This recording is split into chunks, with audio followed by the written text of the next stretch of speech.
Stock market में एक नया एसएमई आईपीओ आ गया, उसका नाम है ग्रीन शेफ अप्लायंसेस। सो ये कंपनी जो है ये करती क्या है, ये जो किचन में जो अप्लायंसेस यूज होते हैं, बहुत सारे जो most of the appliances use होते हैं वो सारे कंपनी बनाती है, और ग्रीन शेफ नाम से ब्रांड के अंडर नेम ये बेचती है सामान। सो ये क्या क्या बेचती है, कुकर हो गए, ग्राइंडर हो गए, मिक्सचर हो गए, इलेक्ट्रिक राइस मतलब इंडक्शन कुक टॉप हो गए, ये तवे वगैरह हो गए, ये बहुत सारे आइटम्स हैं जो कि कंपनी बेचती है, मोस्ट ऑफ द आइटम्स बेच देती है।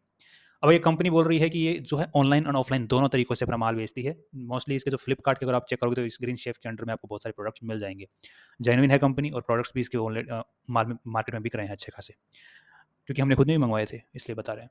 अब कंपनी बोल रही है हमारे ऑलरेडी काफ़ी सारे सर्विस सेंटर्स आज के दिन हैं, और काफ़ी सारे टेक्नीशियंस के साथ में हमने ऑलरेडी कॉन्टैक्ट्स कर रखे हैं। सो इसकी सारी इन्फॉर्मेशन कंपनी ने अपने डीआरएसपी के अंदर में दी है। सो कंपनी जो गेम खेल रही है वो तो बहुत बड़ा खेल रही है। अब देख लेते हैं कि कंपनी आईपीओ में हमसे क्या चाह रही है और हमें अप्लाई करना है कि नहीं करना।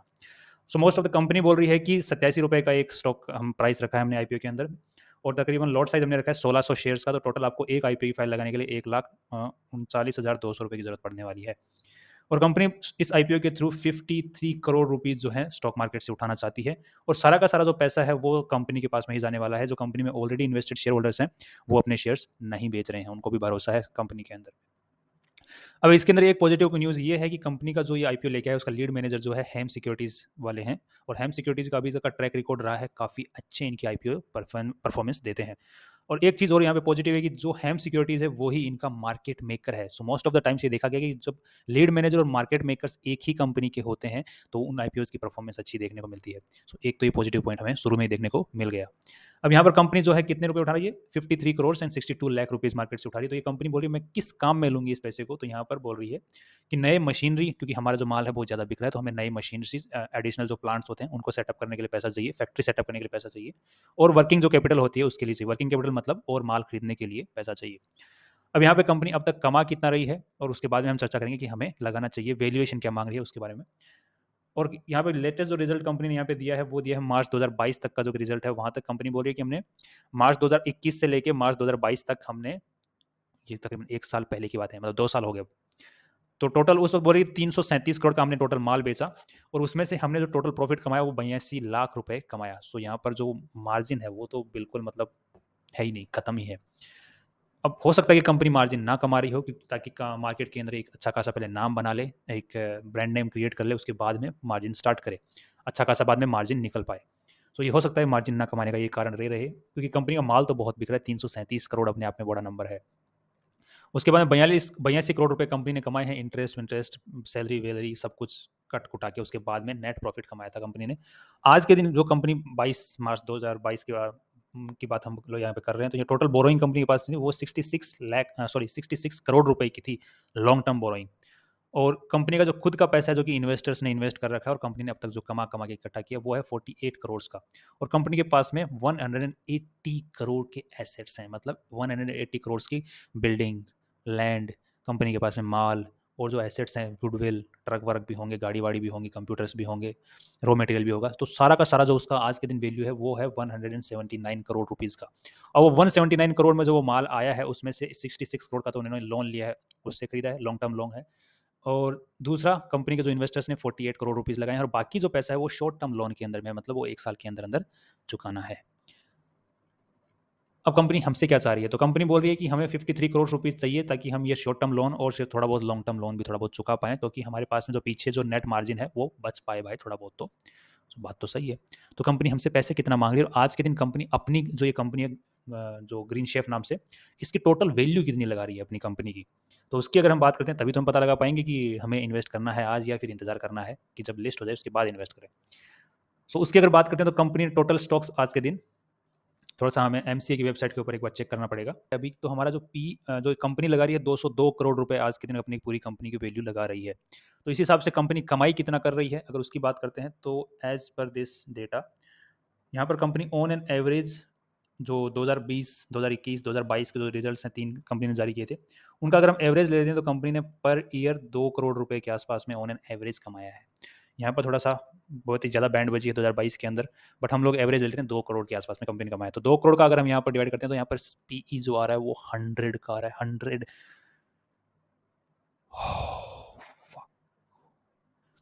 अगर हम इन जो 100 का जो पी है उसको अगर कंपेयर करते हैं दूसरी कंपनीज के साथ में, तो जो प्रेस्टीज कंपनी है जो अपने आप में धुरंधर कंपनी है उसका 32 का पी है।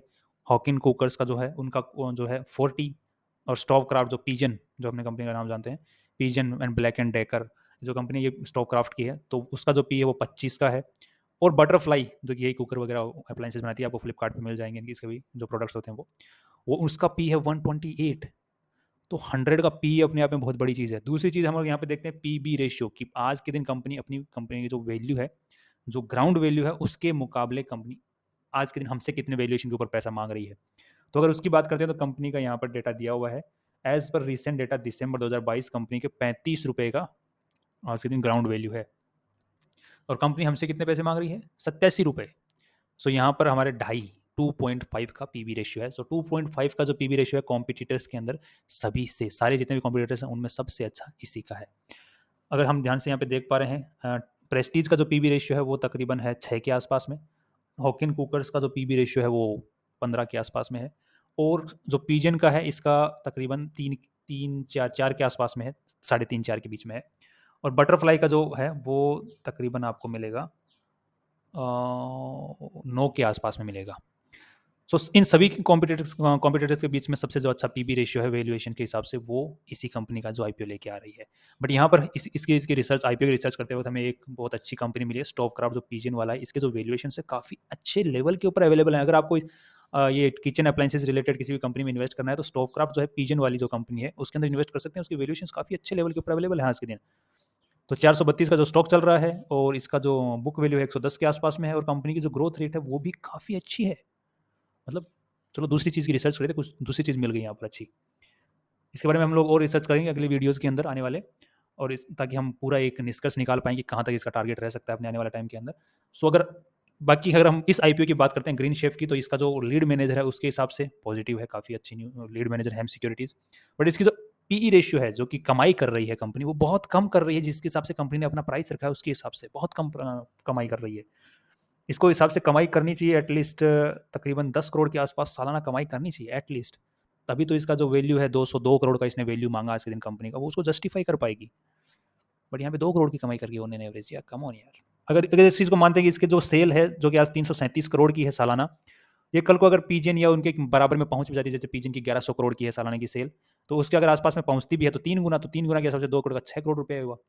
और नेट प्रॉफिट जो है इससे बेटर तो पीजन काफ़ी अच्छा कमा रही है, उसका नेट मार्जिन काफ़ी अच्छा है इसके मुकाबले तो। सो अगर आने वाले टाइम में हम ये उम्मीद लगाते हैं कि ये कमाएगी अपने ब्रांड की वैल्यू के हिसाब से, अच्छा अच्छा चार्ज करेगी आगे आने वाले टाइम में, सो वो आगे की बातें, तो हम आगे इन्वेस्ट कर देंगे, आज क्यों इन्वेस्ट करें, come on, right. So finally यही व्यू रहेगा कि वैल्यूएशन के हिसाब से तो कंपनी बहुत ही महंगी, मतलब कमाई नहीं कर रही है इतनी अच्छी, उसके हिसाब से हम इसके अंदर इन्वेस्ट करना पसंद नहीं कर रहे हैं। बाकी दो पॉजिटिव, एक तो इसकी जो हेम सिक्योरिटीज है, इसका लीड मैनेजर है, जिसकी वजह से ट्रेंड पॉजिटिव रह सकता है इसका। सेकंड, अगर आपको इससे इन्वेस्ट करना है, उसको अगर करना ही है तो एक बार जीएमपी चेक कर लेना, ग्रे मार्केट प्राइस इस कंपनी का, जो कि आपको जो चित्तौड़गढ़ वेबसाइट है इसके अंदर जीएमपी का ऑप्शन मिलेगा। यहाँ पर उस पर क्लिक करके देखेंगे तो आपको, अगर अब मोर देन 40% का अगर जीएमपी हमको देखने को मिल रहा है, एटलीस्ट 30% का तो मिले ही मिले। सो अगर 30% से अबव अगर अपने को जीएमपी देखने को मिलता है तो इन्वेस्ट कर सकते हैं for listing gains only, otherwise ignore. See you tomorrow.